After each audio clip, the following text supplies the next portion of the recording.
नमस्कार दोस्तों, स्पार्ट एकेडमी के यूट्यूब चैनल पे आप सभी का स्वागत है। आज की वीडियो के अंदर हम बात करेंगे बहुत ही इंपॉर्टेंट चैप्टर क्लास 10th का चैप्टर नंबर 3 जिसका नेम है मेटल एंड नॉन मेटल्स। तो इस चैप्टर के बारे में हम डिटेल में इजी लैंग्वेज के अंदर सारे कंसेप्ट क्लियर करेंगे। और अगर आप अभी तक आपने हमारा चैनल सब्सक्राइब नहीं किया तो सबसे पहले आप सब्सक्राइब बटन दबा दीजिए ताकि आपको हर एक वीडियो जो भी हम अपलोड करें सबसे पहले उसका नोटिफिकेशन मिलता रहे, क्योंकि हम स्टूडेंट लाइफ और स्टूडेंट स्किल्स से रिलेटेड बहुत सारे कोर्सेज इस चैनल के ऊपर फ्री ऑफ कॉस्ट प्रोवाइड करने जा रहे हैं। तो आप बने रहिए हमारे साथ। चलिए शुरू करते हैं आज की वीडियो। जैसे कि हम 9th क्लास के अंदर हमने एलिमेंट्स को क्लासिफाई किया था, तो हम एलिमेंट को उनकी प्रॉपर्टी के अकॉर्डिंग दो तरीके से क्लासिफाई करते हैं, एक मेटल्स के रूप में और दूसरा नॉन मेटल्स के रूप में। बहुत सारे तरीके होते हैं एलिमेंट को क्लासिफाई करने के, वहां पे हमने फ्लो चार्ट सीखा था। लेकिन अभी हमने आप ध्यान रखना है कि हम एलिमेंट को दो तरीके से क्लासिफाई कर सकते हैं according to their property, metals as well as non metals. तो बात कर लेते हैं मेटल्स के बारे में पहले।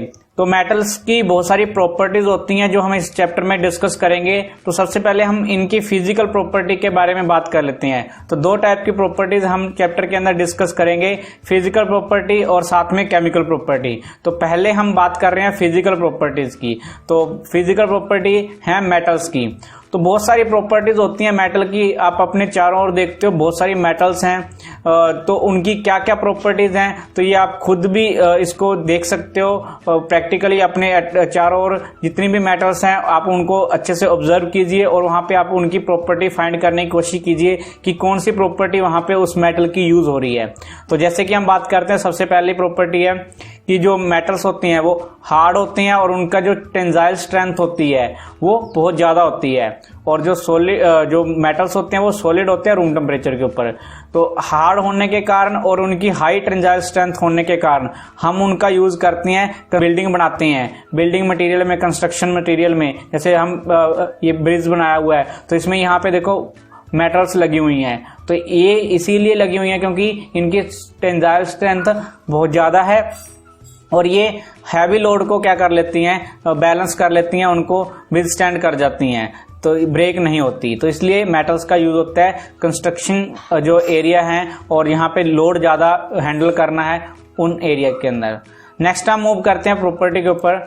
नेक्स्ट प्रॉपर्टी है कि जो मेटल्स होते हैं वो लश्यर होते हैं। लश्यर मतलब उनकी जो अपीयरेंस होती है वो शाइनिंग होती है। जितनी मेटल्स हैं वो शाइनिंग अपीयरेंस शो करती हैं, एक्सेप्ट सिल्वर को छोड़ के। जो सिल्वर होता है वो ग्रे कलर का होता है और कॉपर कलर का होता है। तो इस तरीके से जितनी भी मेटल्स हैं अगर आप उनको देखोगे तो उनके अंदर शाइन होगी, चमक होगी एक। तो मेटल्स लश्यर होती हैं। नेक्स्ट प्रॉपर्टी की बात कर लेते हैं, सोनरस। आपने देखा होगा कि मंदिर वगैरह के अंदर जो घंटियां लगी होती है वो मेटल की बनी होती हैं।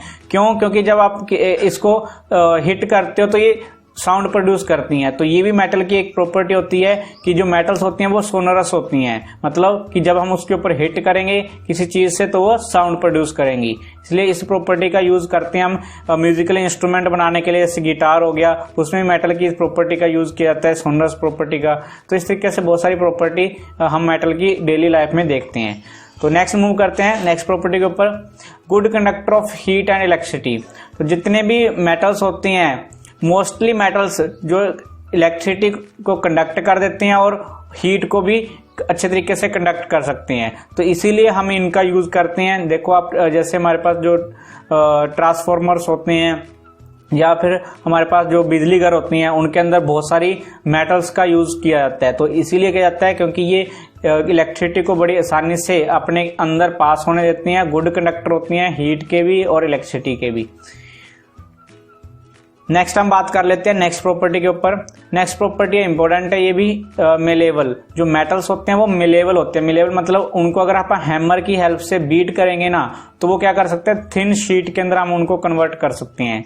तो जैसे आप उसको बीट करोगे तो वो शीट्स में कन्वर्ट कर देंगे। तो इस प्रॉपर्टी का यूज करके हम बहुत सारी चीजें बनाते हैं। मेटल की शीट्स आती हैं जिससे हमारे पास जो ऑटोमोबाइल इंडस्ट्री है उसमें हम जो कार्स हैं या बाइक्स हैं और ट्रक्स हैं, इनकी बॉडीज बनती हैं, बसेज की बॉडी बनती है, तो उनमें मेटल की इस प्रॉपर्टी का यूज किया जाता है, मिलेबल प्रॉपर्टी का।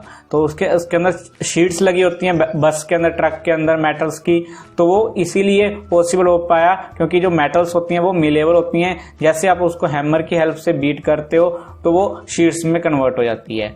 तो ये एक प्रॉपर्टी थी मेटल की। नेक्स्ट प्रॉपर्टी की बात कर लेते हैं, डक्टाइल। डक्टाइल का मतलब होता है किसी चीज को जब आप खींचोगे तो वो वायर में कन्वर्ट हो जाए। तो ऐसी प्रॉपर्टी होती है मेटल के पास कि मेटल को जैसे हम खींचते हैं तो खींचने से वो ब्रेक नहीं होती, वो वायर के अंदर कन्वर्ट हो जाती है। तो इस प्रॉपर्टी का भी बहुत ज़्यादा यूज़ होता है मेटल का। जितनी वायर्स हैं मेटल की हमने वो बनाई हुई हैं इसी प्रॉपर्टी का यूज़ करके। और जो मेटल होती हैं उनका जो मेल्टिंग पॉइंट होता है और बॉइलिंग पॉइंट होता है बहुत ज़्यादा होता है, एक्सेप्ट सीजियम और गैलियम। तो ये दो मेटल, इनको छोड़ के बाकी मेटल्स का जो मेल्टिंग पॉइंट और बॉइलिंग पॉइंट होता है वो जनरली हाई रहता है। नेक्स्ट हम डेंसिटी की अगर बात करें तो डेंसिटी में अल्कली मेटल्स को छोड़ के, अल्कली मेटल्स हम उसमें पढ़ा था हमने एसिड बेस एंड सोल्ट में अल्कली के बारे में।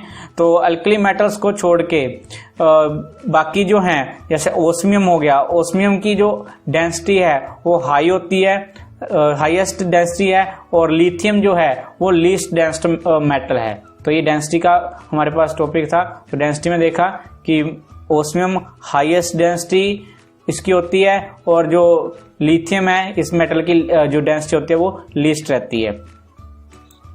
नेक्स्ट बात कर लेते हैं, ये तो मेटल की प्रॉपर्टी थी। अब नॉन मेटल की प्रॉपर्टी ऑलमोस्ट इनके रिवर्स होती हैं। तो नॉन मेटल्स वो एलिमेंट होते हैं जो मेटल की प्रॉपर्टी शो नहीं करते। मीन्स वो सॉलिड के फॉर्म में भी हो सकते हैं, लिक्विड की फॉर्म में हो सकते हैं, गैस की फॉर्म में हो सकते हैं। लेकिन जो मेटल्स होते हैं वो मोस्टली सॉलिड होते हैं एक्सेप्ट मरकरी और ब्रिटल का मतलब होता है कि ये जो नॉन मेटल्स हैं इनके ऊपर अगर आप ज़्यादा लोड दे दें तो ये बड़ी आसानी से ब्रेक हो जाती हैं। लेकिन मेटल्स में ऐसा नहीं होता, मेटल के ऊपर कितना मर्जी आप लोड रख सकते हो तो वो एक लिमिट तक बड़े आसानी से हैंडल कर सकती हैं। लेकिन जो नॉन मेटल्स होती हैं उनके पास ऐसी प्रॉपर्टी नहीं होती, तो वो ब्रिटल की कैटेगरी में आती हैं।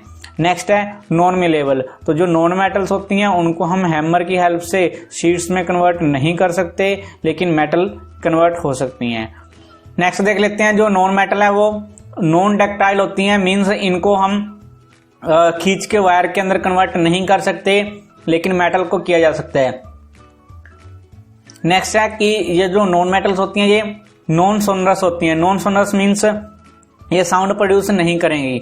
अब अगर आप इनके ऊपर हिट करोगे तो ये साउंड प्रोड्यूस नहीं करेगी। सिमिलरली ये बैड कंडक्टर होती हैं हीट और इलेक्ट्रिसिटी का, जबकि मेटल्स होती हैं वो गुड कंडक्टर होती हैं। तो इस तरीके से हमने देखा कि जो मेटल हैं वो कुछ और प्रॉपर्टी शो करते हैं और नॉन मेटल है वो ऑलमोस्ट उनके रिवर्स प्रॉपर्टी शो करते हैं।